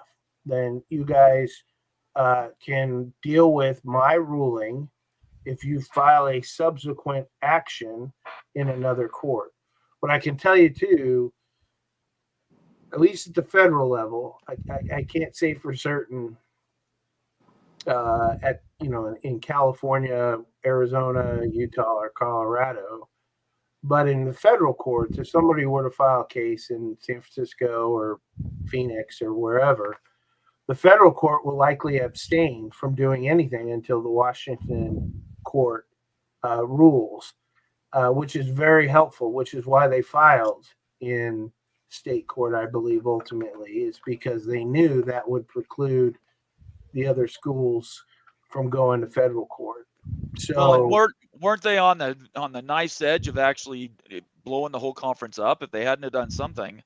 There was yeah, the timing was they conceivably could have held a board meeting and dissolved the conference. that's exactly right. They had a board meeting scheduled for, I believe it was September 13th. Like a Wednesday, right? Yeah, it was a Wednesday, and what they were planning on doing is voting on, basically dissolving the conference and wrapping up, dealing with the assets and distributions and everything Right. else. That's what necessitated the lawsuit and the temporary restraining order. Well, and hadn't Washington State and Oregon State in the previous 2 months been requesting data about the Yes. conference so that they could find out what the disposition of those assets were? Yeah, and Klyavkov kept saying, I don't know, I don't know, I don't Right. know. And for anyone who's followed the Pac-12 for the last 10 years, 12 years probably, that's not a surprise. I mean, it's been a complete and total grease fire. Right. And so it's actually you kind of unfortunately believe Klyavkov when he says, yeah, I have no idea, when he was, responding by saying, I have no idea. He might have been telling the truth because he might not have had any Right. clue. But it's true, they were not forthcoming with information. This question from Rebecca, who's a University of Washington grad, by the way. So I'm just setting the stage. She's saying they're supposedly in mediation too. How does this affect that? Meaning, it's the stay has been had. Now they have gone into what's been everybody placed all their legal briefs in, and now is it technically in mediation yet, or is there still a phase that we're in that's transitory? They've been in mediation since October 2nd. Yeah. Is that right, Bodie? Yeah, they've been in Okay. mediation since October 2nd, and my guess is that it's been what's called a structured mediation. Maybe not. I mean, but basically what you do is the mediator or mediators, usually it's only one, will, basically go to one side and listen to their presentation, whatever they have to say. Basically you put on your case. You go to the other party or side, and that gets, they put on their case, and then the parties, literally you'll have one person on one side in one room, one side in another, and somebody going back and forth, and they'll have a list of the issues that have to get resolved, and they'll just start going down the list. Okay, here's how we're gonna resolve this one. Okay, now we're working on this one today, or this whatever, so that eventually you get to a point where you get a resolution that nobody likes. If you get a resolution that nobody likes, you've done a good job. That's a good job. Yeah, I've heard that before. I don't know. Immaculate. Immaculate Bruce, has a question, Ryan. Hang on go one ahead. second. Yeah, I was actually Immaculate and then Ryan. bringing up Dave Johnson in chat. We also, some of us, you may know him as Attorney Dave on some other call-ins. And when he asked this question, I didn't really know much to think about, but I'm like, that might be a good one to pass between two lawyers. So could this end up being a receivership or some other sort of court overseen process is his question for you. It would be a receivership. I doubt it, just because. So a receivership in the context of a corporate problem, corporate operation of a corporation, is usually when there's an impasse. And it's most common when, in the Pac-12, say you had 6 on one side, 6 on the other, and they just couldn't come to an agreement. You'd file suit, and the court would appoint a receiver who would then basically operate the company. That's the most common, obviously, bankruptcies and stuff like that. But this isn't an instance where there's an impasse. There's a disagreement between, two legitimate schools on one hand and the 10 traders on the other about who gets to vote.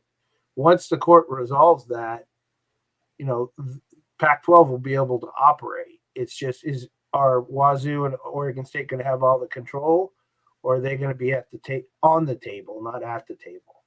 That's just that's the way it's going to work. Okay. So Ryan? I don't see a receivership or a trustee appointed or anything of that nature, because the Pac-12 can operate. It's just who's the one pulling the trigger. Right. Ryan, did you have a comment? No, I mean, it just reminds me of all those books, negotiation books, like getting past no, getting to yes. How to get to yes. Yeah. Yeah, that kind of stuff. Yeah, but Yeah. I mean, just along the lines of this, I mean, this is probably more or less kind of like Bomber. This is kind of like parallel tracks. Right. I think like the going to trial and having this litigate is like the nuclear option. That's like, Yes. if all else fails, they're going to drag this out in litigation, and But nobody wants that because they don't want discovery. yeah, I mean, but at the same time, though, I mean, nobody wants it, but if one side's not going to, capitulate to make any concession whatsoever, then they may be willing to take that risk. But then again, I mean, I think that probably you're going to see some sort of resolution. I don't know, and Immaculate's pointing this out as well. There's a lot more going on here. I mean, we're talking about probably $640 million over 2 years in CFP money that I'm sure that other conferences would like to divvy up amongst themselves. And there's a whole bunch of things that ultimately, It's in everybody's best interest to get the yeah, things out. it is. I mean, you have to make it worth whoever. I personally think that Oregon State and Washington State will probably end up in either the Big 12 or the ACC, depending on Yeah.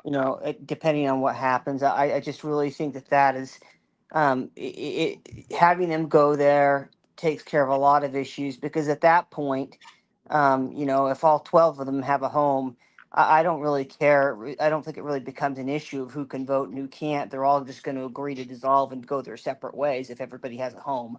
Right. So I mean, it's sort of, I just, it's sort of really what does either um, um, uh, why am I forgetting Jim's name in Jim the ACC? Williams, No, the ACC commissioner.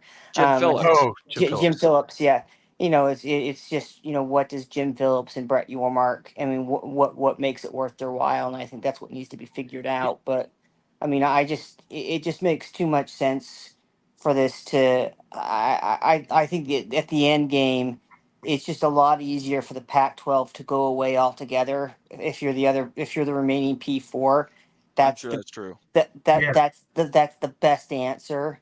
And I think at this point, they can certainly squabble all they want, but I think that something needs to be, like I said. I mean, yeah, it's 2 years, but $640 million. I mean, the question is it cheaper to pay pro rata for Washington State and Oregon State over the next 7 years than it is to pay that much money up front? Yeah. And One Got thing it. I'll say is, so the ethos for Oregon State and Washington State is, I believe, markedly different than probably any other schools in the Pac-12, save maybe Utah. We're just different. We're Beaver fans and Cougar fans, and I'd say Ute fans to a certain degree, although Ryan might not agree with me. are just wired differently than UW or Oregon. I mean, not flashy. I mean, hell, orange is our color, and crimson is Wazoo's color. We're just wired differently. It's not getting all the money and getting all. That's just, I don't believe that's really what Wazoo and Oregon State's goals are. No, they just want to be in the club. I don't think it has anything to do with money. Well, I don't even know. I don't even know if it's that. I think it is. It's got to be access. Yeah, I think what they want. Sure, I think what they want is what's best for the student athletes. Can I cut you off there really quick? So that leads up to this question. Clint Moses is an Oregon State guy. He's saying Beavs, Wazoo, win lawsuit. Best ACC teams join the SEC and Big Ten. Remaining ACC are absorbed into PAC and Big 12. Teams will be rumored to join PAC in a hurry. So he's saying the PAC reconstitutes itself, and once the ACC blows up, they'll pick schools up again. You're an Oregon State guy. Where would you rather see Oregon State and Washington State, in the Big 12 or in the ACC? I think just what I know of the Big 12 and the Big 12 schools, I think, who we are, our character, and what we're made of. I mean, we match up. Our culture is a perfect fit for the Big 12. I firmly believe that. I'm worried about basketball because our basketball team is terrible, and we're just going to be a speed bump for most Big 12 teams. Someone's got to lose. They're not the only ones. So don't worry but so was TCU. But so was TCU when they went to the Big 12. I mean, TCU was terrible even in the Mountain West, and when they got in the Big 12, after about 5, 6, 7 years, they begin to get their stuff together. You underestimate our school. Wayne Tinkle had a couple good years, and he's living high on the hog on that. Off of those couple good years, our basketball team. I mean, we were a basketball school, right?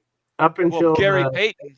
Payton. Up until the early 1990s, we were a basketball school. First round picks, all kinds of stuff. And then when Ralph Miller retired in '89 and Jimmy Anderson took over.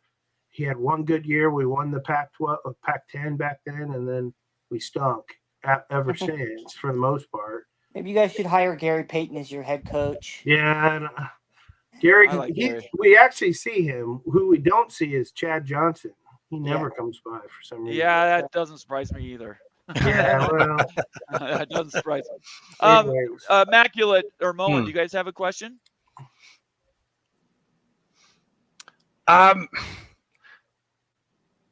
I guess I'd say you've been intently listening there. Quiet. I've been listening, but I've also been trying to pay attention to chat because there's a lot going on, a lot of questions coming in. Right.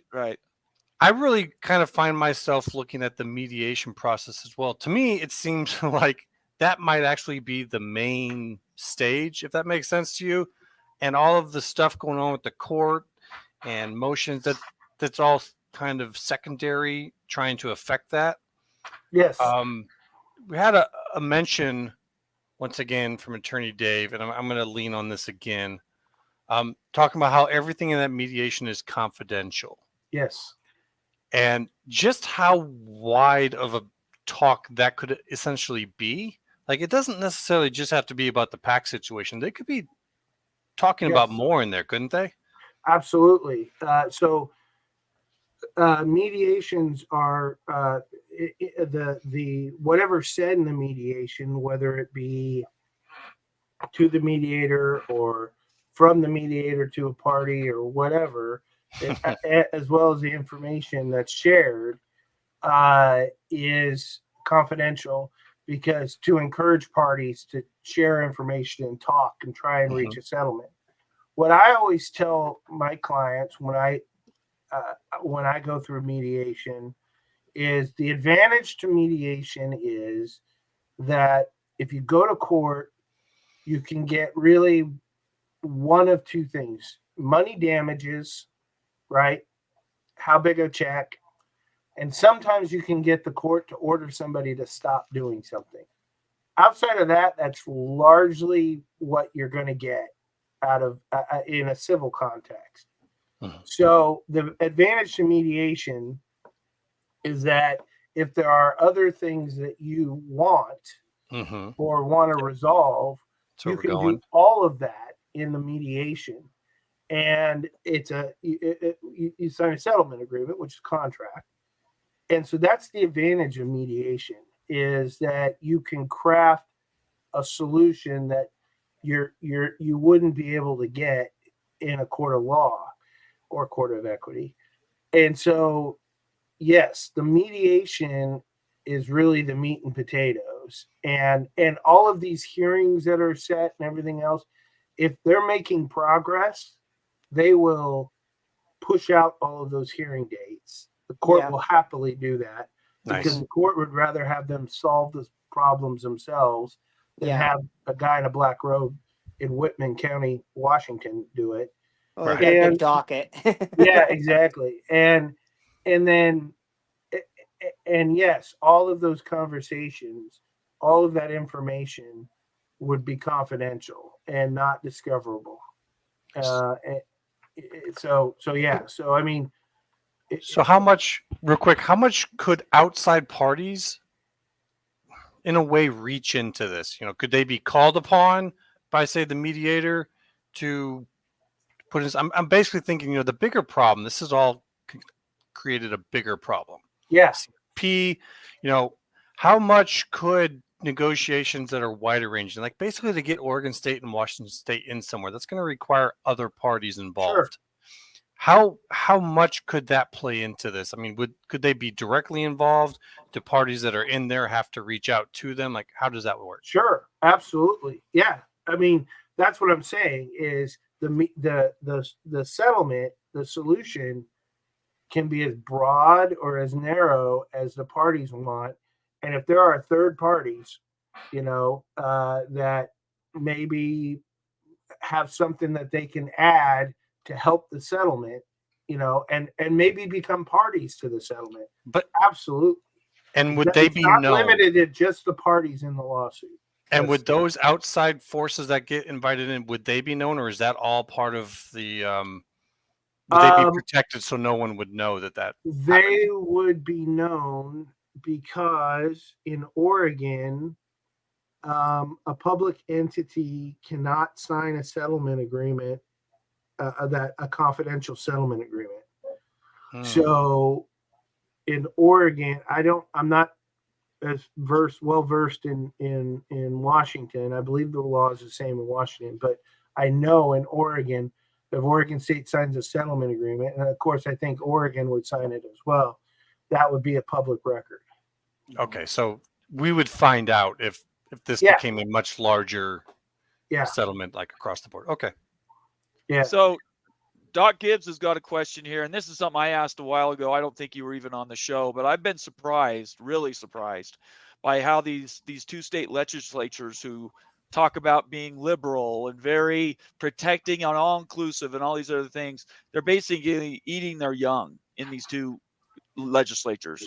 They're leaving these two schools out to die, and they're not getting any support. You're not hearing not Gavin Newsom, the coach, or who's the governor at Washington State? Inslee. Oh my gosh, Jay Inslee. Yeah. Talk about Anyway, so how is this happening that these legislatures aren't doing everything they can to do their own little bit of mediation to protect these other schools, state schools? So here in Oregon, we used to only meet, the legislature only met every other year, but now we meet in the odd years for like 6 months. In the even years, it's like 45 days or something. Yeah. So they're not in session. They're literally, they don't get paid squat. So they've all got their own jobs, and in any event, there are, I don't know this for sure, but I would expect that there are far more Oregon State alums in the Oregon legislature than there are Oregon alums. And so my guess is that they probably are paying attention. But I used to be a lobbyist too, so I'm actually familiar with our. I call it. It's a marble building. I call it the Marble Nut House. So I'm familiar with the Marble Nut House, and my if I had to bet my kids' college fund, I would say that the attorneys for Oregon State and probably the attorneys for Wazoo have told the legislature, don't do anything right now because we're in mediation, and we don't want to do anything that's going to screw that up. So, you know, I don't know who has more pull in the legislature between Oregon State and Washington State. Definitely Washington. Oregon State and Oregon. Oh, yeah. But, yeah. And I don't know about Washington. Oh no! In the state of Washington, it's UW. It's got to be, yeah. Yeah, they have all the power there. I mean, yeah, that's where the money is and the influence. I've only lobbied up there a couple of times, and that wasn't what I was interested in. So I got a comment here from Connor Jensen. He says, because you mentioned Utah as being one of the similar to Washington State and Oregon State. He says Utes and Beavs held down in defense of the Pac loyal to the point that they were trying to get $50 million instead of $30 million or whatever for the conference. We're now a year plus into this, and you've now been observing this for a while. Where do you think this ends up, Bodie? I think again, you know, I think that that Oregon State and Wazoo end up with the assets. And I think that the network and all that other fun stuff. Then I think, as far as the payout is concerned, I think what the schools, the way I would structure the settlement, or what I would for this year, I would, you know, make the distributions what they normally would be. Okay. And then I would give the trader schools a very limited amount, you know, portion, smaller share, moving forward based on the amount, you know, it's a percentage of whatever actually comes into the Pac-12. Okay. So that we could use so that Oregon State and Wazoo could use those funds to actually rebuild the Pac-12, to bring other schools in. Okay. And if after a period of time that money isn't used for that purpose, and say Oregon State goes to the Big 12, then that money would be distributed equally to all 12 schools, which would be an incentive for the other schools to put pressure on the networks to give the Big 12 schools more money, right? So Oregon State could come. That's how I would do it. The other thing, I think this is just kind of as a nuance, is I wouldn't be surprised if UCLA says, we want you to cover our calimony as well. That wouldn't surprise me as well. And what would be their legal recourse for that? Why would that even? They would, in order to get out from underneath having to pay that, they would tell Cal, you get our slice and we're done. Yeah. You know, you get 50 million now as opposed to whatever it is, 10 million over the next 10 years. Because, you know, money now is more important than the money over time. So right. Okay. That's what if I was UCLA, that's probably what I would do.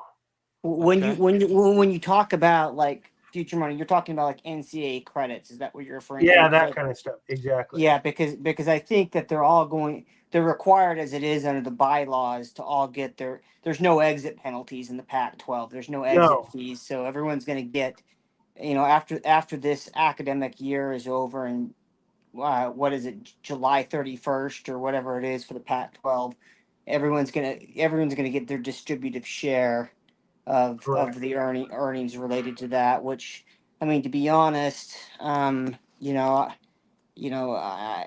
I don't think I don't know if there's even much. I don't. I would. I'm. I. I wouldn't to kind of require or ask for the NCA credits or units for moving thereafter. I mean, yeah, I mean they can mediate what they want, but there's not much precedent for that. I mean, when Maryland left the ACC, everything stayed there. Same with the Big East and Right. other things like that. So I mean, I think it's sort of you take your share of the money. I mean, the one thing I do see happening, the Pac-12 network has several feeds, and there's a main production facility, obviously in California, but each university, each school has its own assets. It's sort of like Immaculate and Moan will tell you if you go to a Big Ten stadium, you'll see there's a Big Ten network kind of facility at that stadium to handle the Right. local things. So I see in that case, with UCLA, USC, Cal, Stanford. I mean, those quote unquote assets will probably go with them because there's no use for them to Oregon State or Washington Yeah, State. but the university, the Pac-12 will get credit for them. Yeah, In other words, so you're absolutely right about that, and that's true. That's the way it is everywhere. The broadcast rights are local, though. That's what Bob Thompson Yes, said. He yeah, said the Pac-12 negotiated with each individual school right. and their locale to get broadcast rights, and so the network by itself, as an asset, again, going off of Bob's quote, he didn't think there was a ton there. He said there might be 10, 20 million, but Yeah, it's not yeah, like it's some giant windfall of yeah. $150 I million mean, or something. there's a couple things people need to be mindful on of the Pac-12. There's 7 feeds. There's one feed for every pair in a region, and then there's kind of an overall conference-wide feed. And the other thing people need to be mindful of is this broadcasting equipment. It ages. New things come out, becomes obsolete. I mean, it's just like computers, right? So I mean, this stuff is already probably heavily depreciated as it is. So the actual equipment itself, and hardware, software licenses, those also have to be renewed. I don't think there's necessarily much value in it, but I do think that I wouldn't be surprised if each school kept quote unquote their own respective feed that they have. But again, that's for them to figure out. I think the bigger issue is the Pac-12 or Oregon State and Washington State, and I would have to say that to them it's just like leave us something to rebuild with, and I think that that's probably going to be the as Bodie said, in cases of equity. I mean, yeah, at the end of the day, Washington State and Oregon State have to be left with something to make themselves whole, or at least to be able to kind of move on with life. And I Right. mean, I think that that's kind of, if I'm certainly either a judge or the mediator, that's sort of kind of what I would look at is, what do these guys need to kind of make themselves whole and continue on? Because, whether it's, I know judges are impartial or quote unquote they're supposed to be impartial, but there's also some policy influences and things on that. And certainly I don't think it's in the best interest for the state of Washington, for example, to have Washington State be like just neck deep in debt and have no way to service that. I mean, that doesn't really serve a policy interest. Right. And same with Oregon State. So I mean, I think at the end of the day, it is in the best interest that something is worked out to allow those two schools to either have a landing spot in another power, or I guess we want to call it a autonomy conference, Yeah. or at least have the resources to be able to manage their debts and pay their bills. I'll tell you what, it does help to have a judge in Whitman County who was a past president of the Cougar Den up there Yes, for that's true. Wazoo. Why do you think they filed it in the Palouse and they Oh, didn't yeah. That's leave? right. It's why you right. always want to be the one that Yeah. files first because you're deciding Um, where it's at. Yep. Two more questions, and then we'll shut this thing down for tonight. First one is from David Griffin, and I think we know the answer, but I might as well ask it anyway. The liabilities, the Comcast thing, the Holiday Bowl, those are all being negotiated as well, right? Oh, They'll sure. probably end up being Yeah. split for all of them. Okay. Yeah, that's going All to be a liability that everyone's going to Okay. pay. Yeah, that's what I Yeah, figured. and that's going to come And out of then- this year's distribution. The Comcast Okay. liability is going to be paid out of this year's distribution. Yeah. And then Immaculate, did you have one more question? Actually, I'm kind of filled up with all this. I'm trying to process Okay. still. So All right. Here's one thing I'll just, maybe a parting thought. That's what I was going to say. Give us a final word. That's what I was going to say. So they teach you in law school when you do your alternative dispute resolution, mediation, arbitration, those kinds of things, that if it's just a number, in other words, if the only dispute between the parties is a number, you're going to settle, because eventually you'll whittle each other down to something that everyone can agree with. Right. Nobody's going to be happy with it, but it's going to avoid the risk of litigation. Yeah. So if all we're talking about here is numbers, this will get settled. And I think that's largely what it is. Part of it was personal, for lack of a better term, right? Oregon State and Washington State, I think, I know I'm pissed that we're getting left behind. And that comes from decades of having Washington and Oregon and the rest of the schools say, why is Oregon State even in the Pac-12? Why is Wazoo in the Pac-12? And so it just kind of feels like a continuation of that disrespect. Once Oregon State and Wazoo get past that, which I think they have now, I think we'll get to a resolution.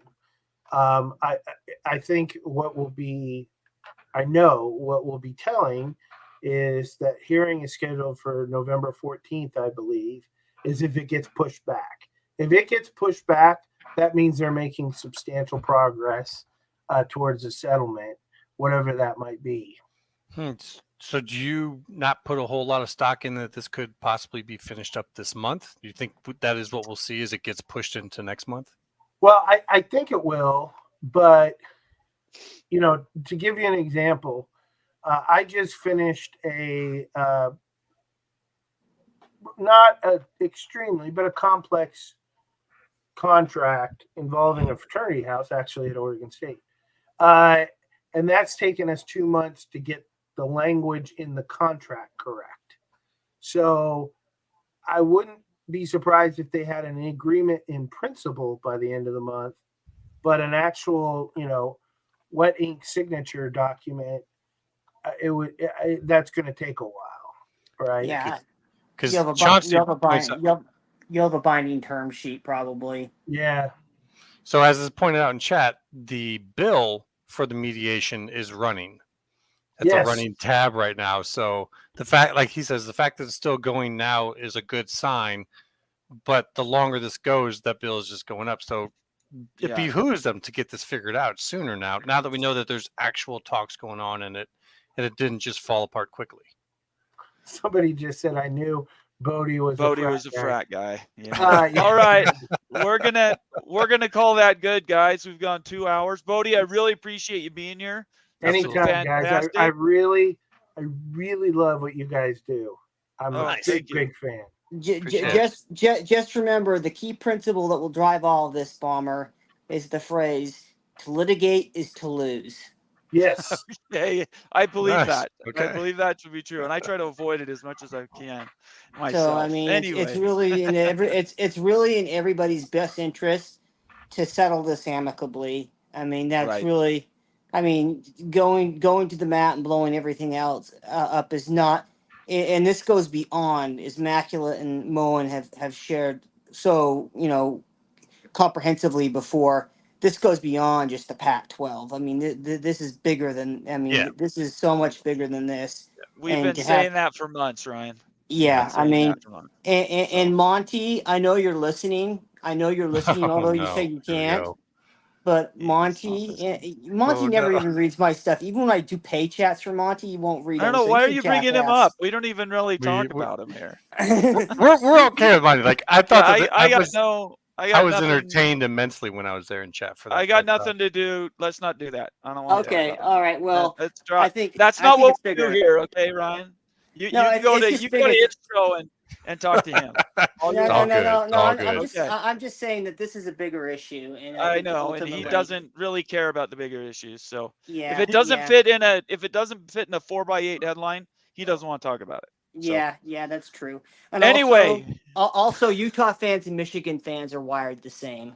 That's it. oh yeah, Okay. all right. Thank you, Ryan. I appreciate that. Thanks for bringing that up. All right, we're gonna call that good. Bodie, I really appreciate you being here. You want to tell everybody what you do and where they can find you? Sure. If you go to daylawpc.com, that's a little bit about my law firm.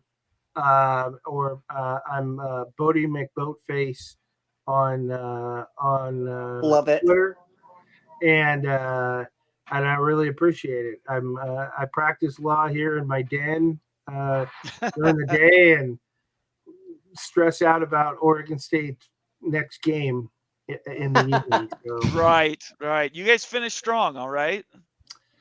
Hey, you beat Utah, so you got my love. You beat Yeah, Utah, you beat buddy. Utah. That's all we care about around That- here. yeah, well, I just, we had 28 straight losing seasons, and I was there when we finally broke the streak.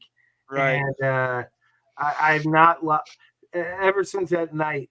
I've had a unusually high level of anxiety over Beaver football. Welcome All right, to well- Bomber Eyes world. That's true. That's a fact. I appreciate everybody being here. What a fantastic show. Jim Williams was on at the beginning of the show 2 hours ago. If you want to Yeah. hear what Jim had to say about the ACC and then also the Pac-2 and the litigation, please watch that part of the show. Otherwise, follow all these guys on Twitter and make sure you turn on your notifications. Subscribe if you're new to the channel. Tell your friends and relatives. We have a great show. And yeah, we'll just catch you next time. We have no Thanks, show guys. tomorrow, but we do have a show Friday night at I believe it's going to be 7 p.m. Eastern time. So other than that, anybody else want to say anything before we go? I'm good. That was a packed show. That was a good one. Appreciate everyone Very coming good. in. Great questions in chat and participation. So thanks everybody. Great job, Moen? everyone. Let's try this real quick. Oh, There's no. only one thing counts in this life. Get them to sign on the line which is dotted. There we go. End it with that. And with that, everybody have a great night and peace out. We'll see you. All right, take care.